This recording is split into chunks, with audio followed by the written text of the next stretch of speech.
শরীফ ওসমান হাদি হত্যার ঘটনায় জড়িতদের বিচারের দাবিতে প্রধান উপদেষ্টার বাসভবন যমুনা অভিমুখে ইনকিলাব মঞ্চের পদযাত্রায় সংবাদ সংগ্রহের সময় যুগান্তরের মাল্টিমিডিয়া রিপোর্টার আবু সালেহ মুসার উপর টার্গেট করে হামলা করেছে পুলিশ।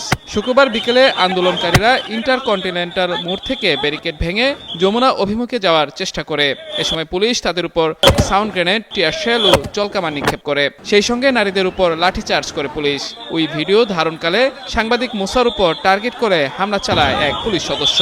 এতে মুসার হাতে থাকা স্মার্টফোনটি পরে ভেঙে যায়। লাঠির আঘাতে মুসা বসে পড়লে অন্য পুলিশ সদস্যরাও বর্বরোচিত এ হামলায় অংশ নেয়। পুলিশের হামলায় মুসার হাতের আঙুলে ফ্র্যাকচার সহ পিঠ এবং পাঁজরে গুরুতর জখম হয়। এদিকে নির্বাচনের আগে সংবাদ সংগ্রহের সময় গণমাধ্যম কর্মীদের উপর এমন নেক্কারজনক হামলায় নতুন করে শঙ্কা দেখা দিয়েছে।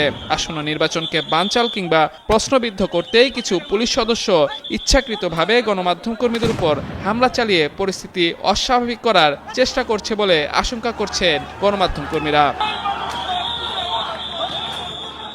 পিছনে বাড়ি দিয়েছে একসাথে 3-4টা, আমি হিসাব করেছিলাম প্রায় 7টার মতো তারা আমাকে বাড়ি দিয়েছে। কেন ভাই? আমরা কি করছি? আমরা আমাদের দায়িত্ব পালন করতেছি, তাহলে আমাদের সাথে উগ্র আচরণ কেন? ইভেন আমি একা না ভাই, এখন পর্যন্ত 4 থেকে 5 জন গণমাধ্যম কর্মীর উপরে হাত তুলেছে, তারা আশেপাশে আছে। তারা এইমাত্র ডিসি মাসুদ স্যারের সাথে কথা বলেছে, তিনি কোনো সিদ্ধান্ত দিতে পারেননি। আমার কাজ হচ্ছে শুধুমাত্র তুলে ধরা সংবাদটা, সেটা আমি করতে পারবো না। করতে দিবেন না, ভালো কথা সাইড করে দাঁড় করায় রাখেন।